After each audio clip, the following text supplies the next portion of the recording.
to be back in action on the 24th of September. It's been a long time with the COVID layoffs and everything, and training has suffered, but now we're back in full swing, better than ever, new improvements, and you'll see. I am looking for a win. I'm looking for a submission or a knockout or a TKO. This is what's going to happen. It's going to be one of these three, depending on what he gives me and what I see and the opportunities that I can see that I can take. If it will be a submission, it will be a good one, I promise.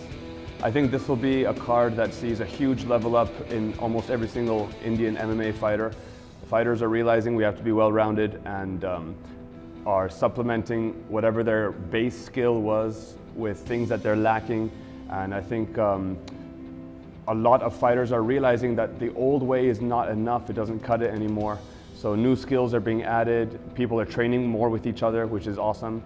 I've been doing a lot of my camp now with under coach Ashwin Hoon in Combat Lab, and it's been going great. It's a skilled grappling room and hard sparring coming through, so I'm very happy about it. I've been thinking about who should be next after this. I have my own opinions about people who I would like to be matched up with that can move me up to where I want to be.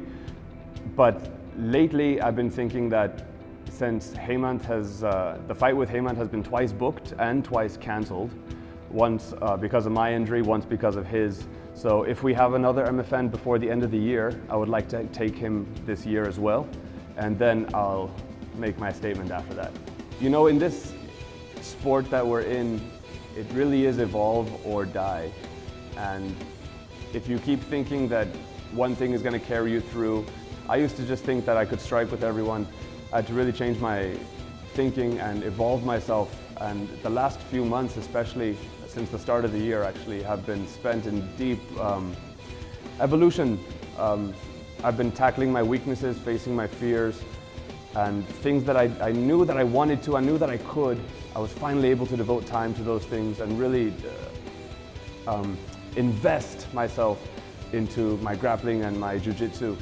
And the result of that is that my striking has gotten better. I have more confidence to throw things that I didn't before. And I think it's that way with martial arts in general. You have to face your fears and overcome certain things.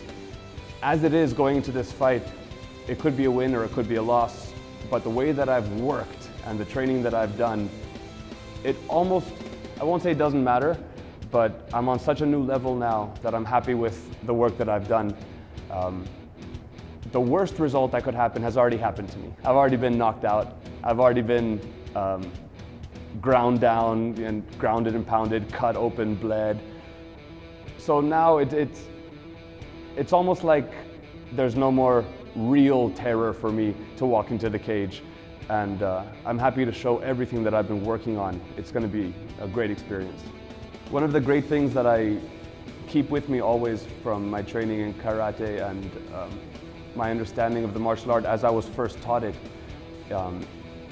it's going to sound maybe a little funny to some people, but there's something inside of every real fighter, every real martial artist, whether they recognize it or not. In traditional martial arts, we call it it's the spirit of Bushido, and it's staying on the path. You know, no matter what comes up, down, you keep pursuing what you feel is the path that you should be on. And the path that I should be on originally started through karate, and I'm going to keep that spirit all the way through.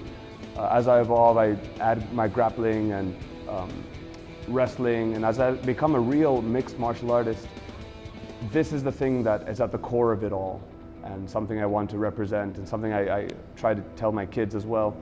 You know, it's like that poem by Rudyard Kipling, like, if you can treat triumph and disaster the same, and stay on the path, just stay on the path, you'll get to the top of the mountain. This is something I feel, and I think about it a lot when I get stressed or worried or anxious. It's all going in this direction. I can see where it is, and that's something I'm very happy about. Bahut maza aane wala hai, tayar rehna, Jai Hind. You know, I'm always happy to represent my club, Sanshin Khan Karate. It's something very close to my heart, special to me.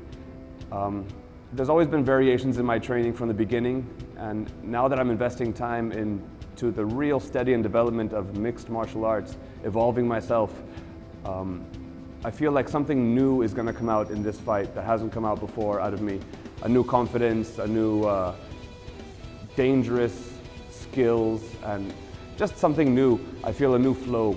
I feel like welterweight right now is the most exciting division in India.